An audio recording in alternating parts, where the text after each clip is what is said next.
Hello, everyone. Welcome back to another episode of the Security by Default podcast. I'm the host of the show, Joe Carson, a chief evangelist and advisory assistant at Segura. It's a pleasure to be here with you all. And always my favorite time of the day, favorite time of the week, is to get to chat to fun, amazing people. And this one is, I think it's a really important topic, is that a lot of times we focus on technologies and trends and solutions. And I think really what it gets down to, and I think in order for it to help everyone understand about how to solve challenges, it's just really important to get back to the really core things. Is the voice of the customer, the voice of the person who's feeling the pain, and how important it is, and really getting back to the core principles is about helping understand and listening and feeling those pains, and before diving straight into giving them the solutions. So this session's all about the voice of the customer. And I thought no other than, who's the best person to help guide us through some of the best practices and some of the recommendations and insights is David Muniz from Segura. So David, welcome to the podcast again. If you want to give the audience a little bit of, your origin story background. You've been a previous guest, so it's always great to have return guests on the podcast. But if you can give the audience a little bit of background about yourself, who you are, and some fun things about yourself. Hello, Joseph. Well, first of all, thank you very much for the opportunity to be talking to you, to your audience. It's always a pleasure to have insights and bring insights into the conversation with you. You asked who I am, and let me tell you this. Well, my formation is computer science, as you remember from our last conversation. I started here at Segura about 8 years ago, first in the product team, then I moved to marketing. In the marketing team, I helped establishing the analyst relations pillar. So that talks a little bit with the Gartner and all the consulting companies, the evaluations that they did with the market analysts. And more recently, last year, I got the challenge to helping establish the customer success pillar here at Segura. And at least from my perspective, it gives me a very privileged vision, not only on the analyst side, but also on the customer side. And since last year, I've been helping out clients to realize the value that they get by getting our solution and understand that all the resources, all the value, the financial value that they put into our product is being returned to them. And I think that's one of the main duties of customer success. But besides professional things, so you want to understand who I am. Yes, I'm a very passionate person. We want to know the person behind, it's like, who is David? Yeah, who is David? Well, David is a very curious person. I like reading. I like listening to music. That's one of the greatest things I love doing. I love cycling. That's one of my main activities. And I remember from our last conversation, this is something that we mentioned, how we balance our work life with our personal life. So I think those are two things that I love doing. And I love doing them together. I love cycling while I listen to good music on my head, on my earphones. So that's somehow David is a Fantastic. passionate guide on work and also on his life. Fantastic. Yeah. Cycling and music is a great combination. When you're outdoors and you've got the open air and really, really relaxing music is a good way to go. Yeah. And it's really interesting because people see me as an extrovert person, but I'm totally the opposite. So I like to go cycling by myself, listening to my music alone sometimes, and just giving me fresh ideas and recycling the ideas. Yeah, sometimes it's good. It's it's what we call is rebooting the mind. It's that time where you get the opportunity to kind of like reset and kind of reflect, and I love those moments as well. Yeah. For me, even sometimes it's just driving alone and just listening to podcasts, listening to music, and just allowing me to collect my thoughts and reset. And we need that balance. It's really important to that we're not like on the go, like hyper focus all the time. You do need that time for the brain to run in idle mode for a little bit, I would say. Yeah, that's part of life. It's not just work. Absolutely. And so I think it's really important. One of the things, I like to reflect, and I've done a couple of workshops recently with a couple of startups, and they were really interested in understanding about, and I wanted to, listen to them. A lot of companies, what they tend to do is they go quickly, like within seconds straight to the solution.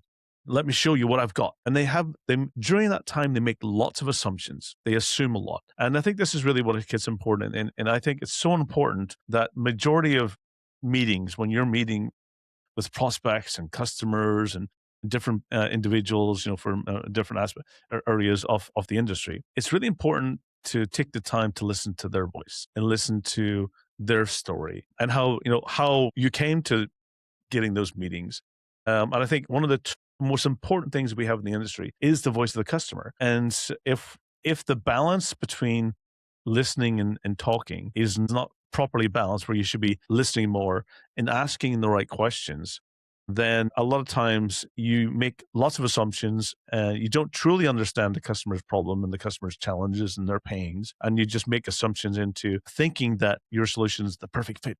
You're like, they need it, and no matter what. How important is it, in your experience and what you've been doing, previously with analysts and research companies, and now talking directly with customers and prospects? How important is it for them to get the time to speak and share? What's your experience, and how do you navigate that? How do you help them make sure that they get their voice across to the people who need it, they hear it the most? That's you always do great questions, Joseph. I love talking to you. But I think your point is really great because it brings first to the analyst perspective, to the analyst relations work. So whenever we are doing analyst relations, we are dealing with the analysts and we're dealing with their perspective of what they understand on the market. But at the same time, we need to remember that every company is an individual company. They have specific problems, they have specific pains, and sometimes what the analyst is covering there's nothing to do what your problems, what your greatest problems are, what the greatest source of risk is for the company. So I understand the value of the analyst perception, but it's not all. So when you're talking about Gartner, for example, and of course this reflects to all other analyst firms, when we have Gartner and we have the MQ, when you have Forrester, you have the Wave. But what companies need to understand is that when they look at the quadrant, it doesn't mean that the best solution for them is the solution that is on the leader quadrant. Sometimes the best solution for you is a visionary, or sometimes the best solution for you is a challenger, because these companies, these solutions, these products, they address specifically the pain that you have. So it's just not looking in the analyst perspective, is not just looking on the leaders quadrant, is understanding what are the use cases that this product offers and how it adheres to your needs, your necessities. So to complement the vision that we have with the analysts, from the analysts, with the MQ, with the Wave, and all of those reports, we have the voice of the customer. So the voice of the customer, it's exactly what it sounds. It's the voice of the customer. And it is our job as customer success to give out voice to the customers, because, well, the customers, they want to be heard. They needs to be addressed. So whenever we do a work here at customer success and we're dealing with customers, of course, when we ask them for a review, it's not just like, please review us. It's part of the relationship. It's like you visit or you have a meeting with a customer and say, listen, what do you think of reducing a customer case, or to leaving our reviews on the appearing site or any other platform? But we are giving out customers the voice. That's exactly what we here do at Customer Success. We're just giving out the voice to the customer when you say, listen, is it possible to evaluate us or to tell your experience? But we're not, because we're not just talking about capabilities. We're talking about support experience. We're talking about sales experience. We're talking about the whole experience that the customer is having, not just about capabilities, not just the fact that we are able to solve the problem X, Y, or Z, but how the customers perceive us as a company as a whole and how they experience with us. Love that the perspective. And it always reminds me, I always like to think of things as metaphors. I like to, take metaphors and assumptions. So one I've always used in this scenario is, and I've used this kind of in a lot of the trainings I've given over the years and helping organizations understand how important it is to listen and ask the right questions. So a lot of times you think, just in that perspective that you're talking about, is you think of, somebody who's looking to buy a jacket. Somebody wants to go to the shop, they want to buy a jacket, and they go into the shop and they say, Our suitcase, there's a suitcase is one, I've had very recent experiences with. But even just going in, they say, I need a jacket. And the salesperson gets so excited. And that's all they've heard. All they've heard is a jacket. And they go to their, the one that they want to sell. And they say, here's our jacket. And here's all the pockets. And here's all the features. And here's all the things you might need for it. And here, try it on. They haven't really understood the customer's problem. They haven't given the customer enough time to explain why they want the jacket. And I think that's the difference, and that's why it's important to get the voice of the customer. That's why it's important not to just look at the big shiny jacket that's sitting on the front that's on all the images, that's in everywhere, that all the analysts are talking about. It's really understanding about why do you need the jacket? Which weather are you going to be wearing the jacket in? Does it need to be weatherproof? Does it need to be light? Does it need to be designer and go with other outfits that you have? Is it going to be worn over something? Is it something that needs to be certain features and certain, So it's really important when we talk about the voice of the customer, what it really gets down to is that when the customer says, I'm looking for a jacket, the best organizations, the ones that really truly understand the customer and give them the opportunity to talk, is the ones that ask intelligent, smart questions back. That's great. Now that we know that you're in the market for a jacket, how are you going to be using that? Is it every day? Are you going to be using it, certain times? Is it certain events? Is it certain weather conditions? And asking the right intelligent questions that allow the customer to share and to give insights and give you knowledge about, how to make sure what is the right fit. And it's really not jumping to the point where you just want to make a sale. Getting to the point to what you're saying is that how do we make them successful? How do we make sure that they get value out of their purchase? And that's what's truly the voice of the customer is. Is this, do they want to enjoy wearing that jacket? And I think that's one of the things that comes down to as well is that, not necessarily do the companies that's always in the top right, a lot of the quadrants are the ones that they enjoy using. They might be feature rich. They might be the jacket with all the the pockets and features that they need or that they assume they need, but it may be uncomfortable to wear. And this is what it gets down to is when I use that metaphor about the jacket, it's about really understanding that we need to be asking smart questions back that reflect our expertise in the industry and giving the customer and the prospects and all of them the opportunity to talk more, to share more, for us to better understand that is the jackets that we have going to meet the needs of how they're going to be using it. And I think that's the important part. That's all about, is giving the opportunity. And then also, think that the next part is that here's other customers that actually had the same need that you had, that you're asking for, and here's their feedbacks. Don't listen to us. Go listen to all these other customers that's been down that same path, that's come into that same the decision making. Let them tell you about why they chose this jacket and how it's the greatest jacket in the world. And this is really what it comes down to. That's the difference. That's what becomes important.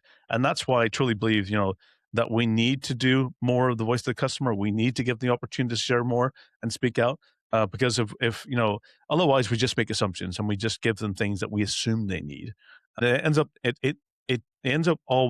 either becoming shelfware. It's something that doesn't work as expected. And that's why I believe these initiatives and the programs that you're doing is so crucial in the industry. Totally agree, Joseph. As I remember from our last conversation, something that I talked about was that sometimes the customers just need to be heard. So they just need their voice to be heard by us. And you mentioned that about the challenges and what they need to solve. Sometimes they don't know the problems they need to solve, or sometimes they only know part of the problem that they need to solve. So it is our part, not only as salesperson, but also as customer success, to dive into other needs that a customer might have, and that our product can address. And this is all built into the trust aspect that we're talking about. I mean, we create a relationship with the customer, and then we are able to dig into this stuff and really understand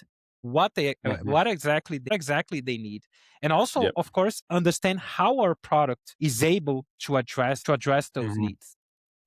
You mentioned about the voice. Also understanding about how much effort and how much help they might need as well, because there's different maturities of organizations. Excuse me, that some of them might have expertise in house and they know immediately what they want. They've done all the research, they've got all of the help, and they're basically straight to solving their needs and getting quickly the solutions. There's others that, Yeah, they may not have the expertise in house and they rely on external expertise like ourselves. yeah, definitely. Not only that, but also the perspective that buyers, Mhm. they trust the peer voices. So for instance, I have data here from Gartner saying that 32% of buyers, they consider that when they are creating an initial informal list. And when you are diving deeper into the sales funnel, Mhm. when they're now able to create a short list of vendor from that initial list, customer review comes with 41% Mhm. that as a source of information that buyers take into account when they are making their Mhm. decisions. Because I think that creates a kind of connection. Because I Mhm. mean, they say, listen, I have these customers and they have the same pain that I have, and they're saying this about this product. So Mhm. that really helps validating message. Just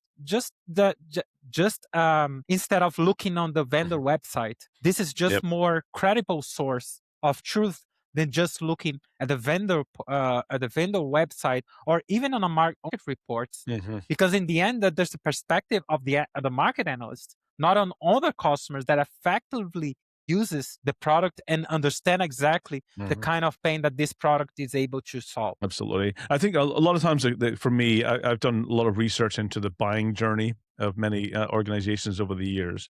And absolutely, the analysts help them narrow down to the companies that are potentially there to solve the problems. And I think the major influences that organizations tend to get into is the relationship that the trust in the relationship they build with the vendor, and making sure they're connecting with people, making sure that they're listening and asking the right questions and understanding. And that raises a level of that, okay, this organization, they've got expertise. They've done this before. They've got knowledge and they're willing to take the time, listen, ask questions and engage and not try to filter it through any type of bots and other types of things. It's like, it's really, making that relationship and taking the time and listening, and giving that customer the voice. The next thing is getting into where it's connecting them with the peers and helping them understand about from others who have made those decisions and the journey they went on and how they made the decisions and how they came to their conclusions. So giving other customers the voice to connecting them together. So the peer reviews, that's so crucial. And you always find that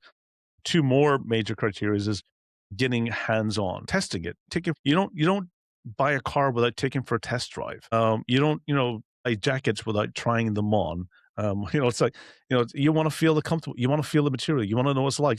Testing it and trying it out is one of the biggest aspects. And then finally is testing, I would say test the problems, raise support calls, talk to the company, understand about the relationship that comes after. What's the after purchase experience potentially like? Are they going to Yeah, just leave me and and I'm going to be, no voice anymore once the transaction is done? Those are for me, I think, some of the most important buying criteria, that really influence and give customers, and it means that it becomes a partnership. It becomes, a win-win. It becomes a joint success, and it's taking them on. Also, I think one of my favorite ones, I always look back, it was the North Face.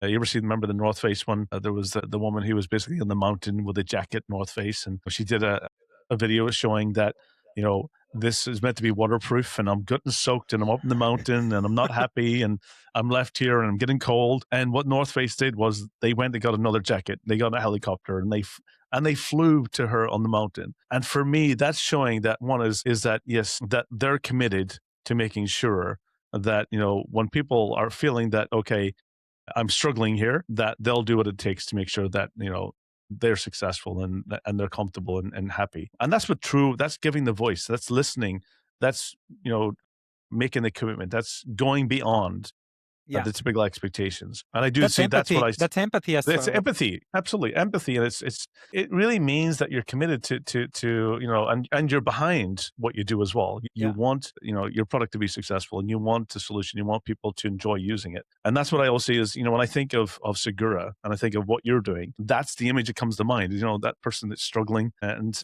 they want a response, and they might be on the mountain shouting into a void and no one's listening. But at Segura, you're listening and you're there and you've got their backs. I think, that's all the things I look back on that's ultimately, if companies go down that buying journey and they make those decisions based on that, that it's always going to be successful in the end.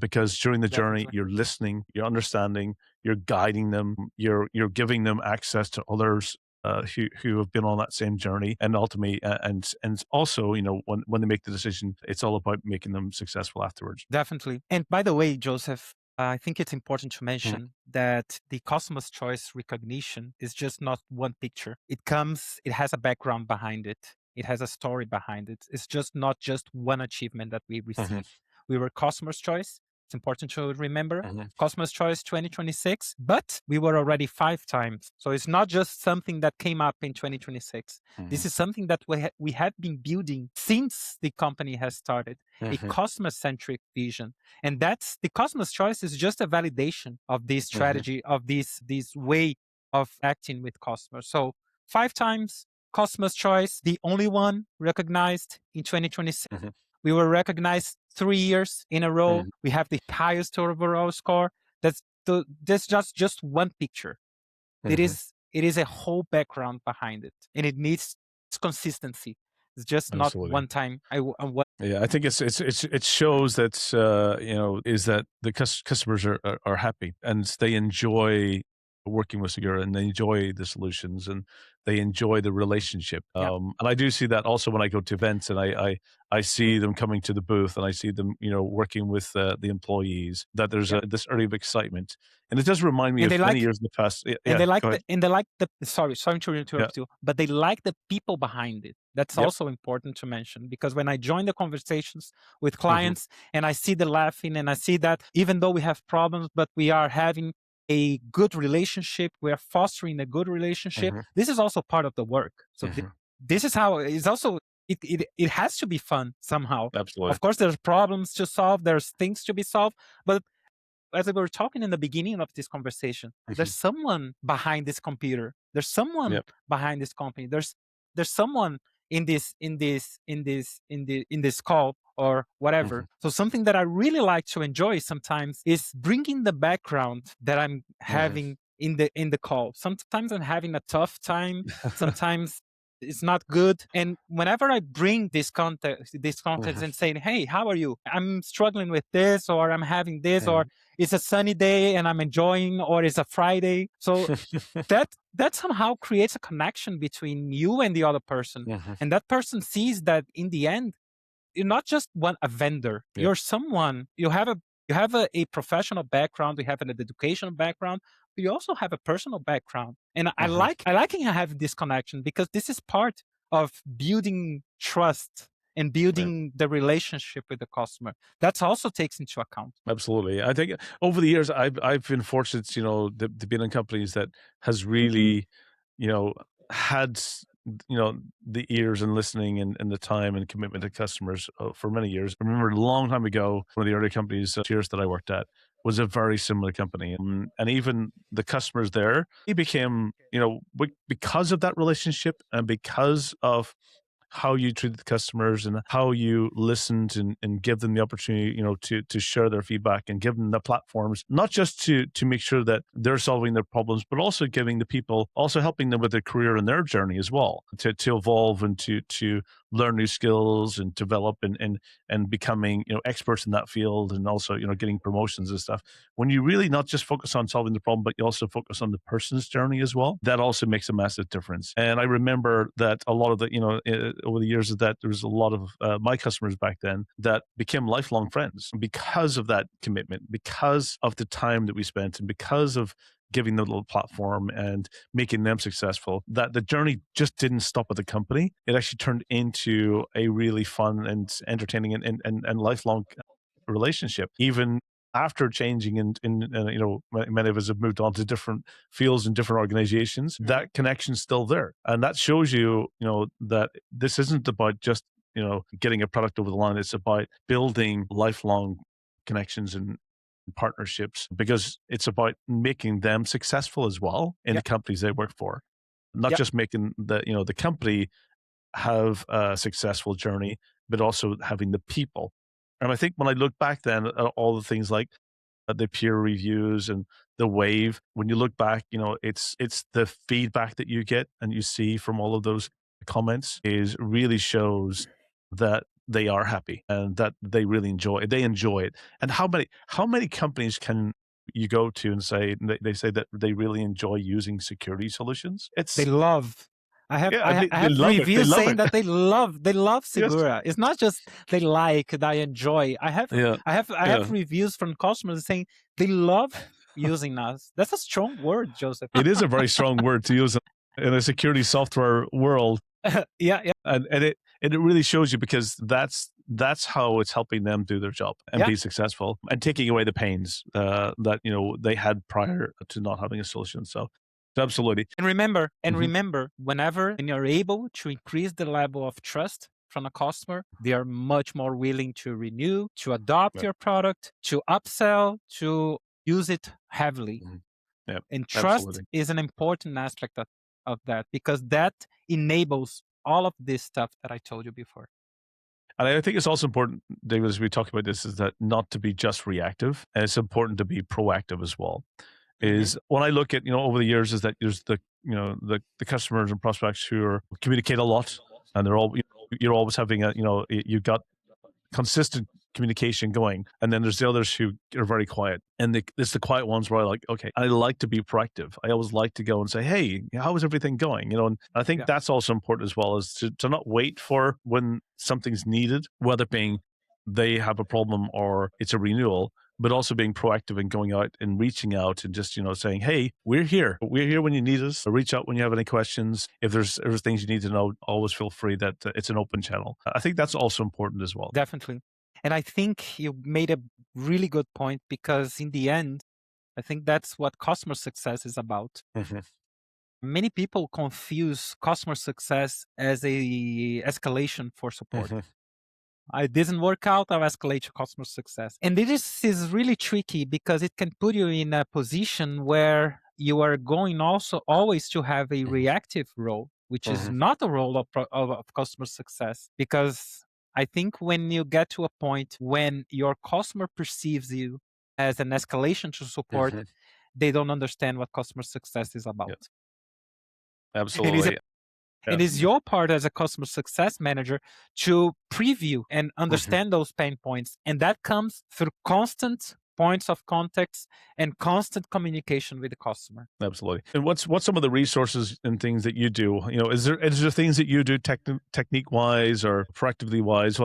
How do you go about being proactive and reaching out and connecting? What's some of your personal methods, techniques? Well, what I do, I think we have to pay attention to the signals in the account. So I think we need to understand, first, I think I need to understand what is success to the client. So I think every customer has a different concept of success. So I think, first of all, you need to understand what is the success of the client. I think you have to actively look for signals that they are reaching to this success or not. So you need to understand what kind of KPIs or indicators I need to take a closer look to understand if this customer is having success. So let's say that a customer wants to reduce the number of, identity incidents in their infrastructure. So I think you, as a customer success, you need to understand, okay, this customer needs to reduce the number of identity incidents to, 5%.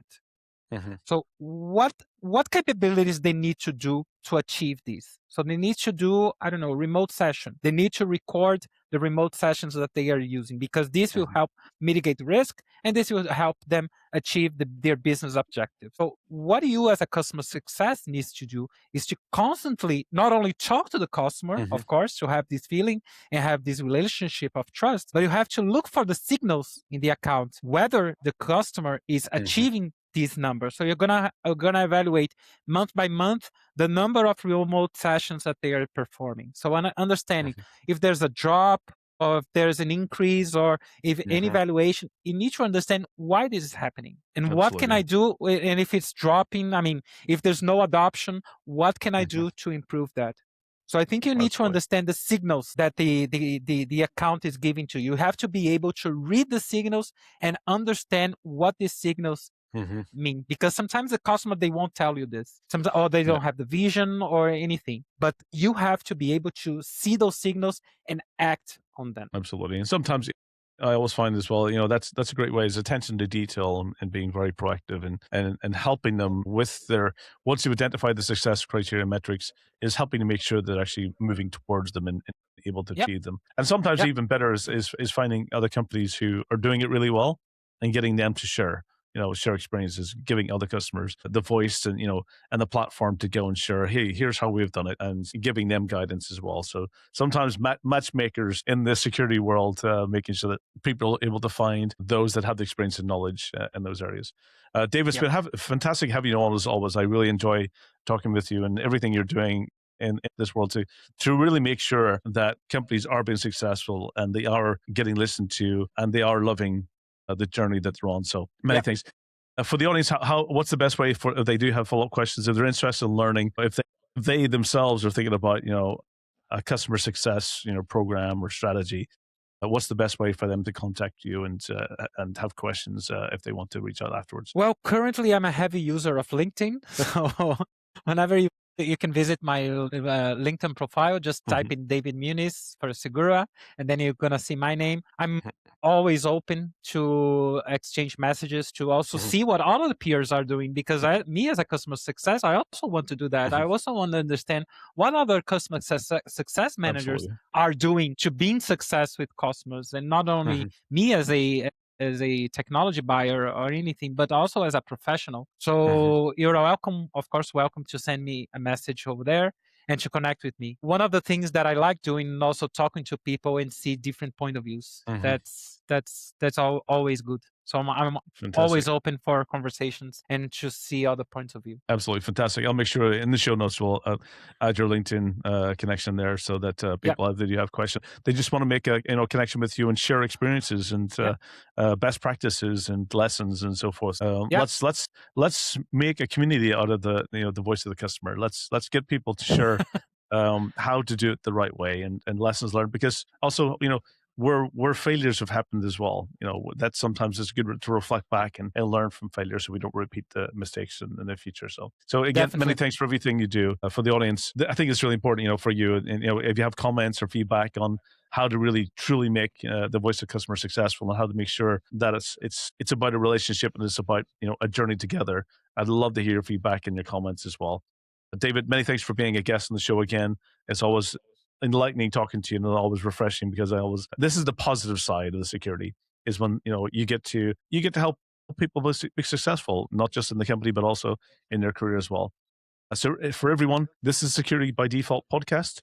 Tune in every 2 weeks, new episodes, new guests, new topics, and they're really helping you see through the chaos world that we live in. This podcast is all about bringing clarity to that chaos, giving you visibility, giving you knowledge and insights in order for you to advance your career and also make your world a safer place as well. So thank you, stay safe, and take care until the next time. Goodbye. Yeah.